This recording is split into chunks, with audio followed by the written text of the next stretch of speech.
மாண்புமிகு பேரவைத் தலைவர் அவர்களே, மாண்புமிகு தமிழ்நாடு முதலமைச்சர் அவர்கள் இன்றைக்கு ஒரு வரலாற்று சிறப்புமிக்க இங்கே அறிவிப்பை வெளியிட்டிருக்கிறார்கள். 1952ஆம் ஆண்டு நடைபெற்ற சட்டமன்ற பொதுத் தேர்தலில் அவர் பெரியகுளம் சட்டமன்ற தொகுதியில் தான் போட்டியிட்டு கிட்டத்தட்ட ஒரு 50,000 வாக்கு வித்தியாசத்தில் மகத்தான வெற்றி பெற்றார் என்பதனை நான் நினைவு கூர்ந்து, நானும் என்னுடைய அரசியல் வாழ்க்கையில் பெரியகுளம் சட்டமன்ற உறுப்பினராகத்தான் தேர்ந்தெடுக்கப்பட்டேன் என்பதை நன்றியோடு இன்றைக்கு தெரிவித்துக் கொள்ள கடமைப்பட்டிருக்கிறேன். தேவரையா அவர்களுக்கு உசிலம்பட்டியில் மையப்பகுதியில் சிலை அமைக்கப்பட்டிருந்தது.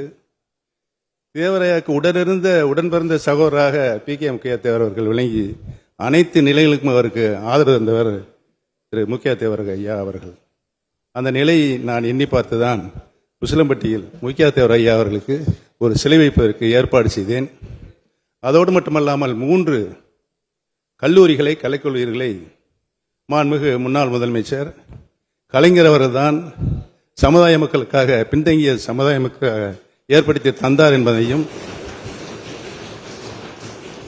20% இடஒதுக்கீடு இங்கே எங்க அப்பத்தை அடிக்கடி சொல்லும், வேண்டாம் தேவர்கள் இமை மூடாதுப்பான்னு. அதற்கு நான் விளக்கம் கேட்பேன்.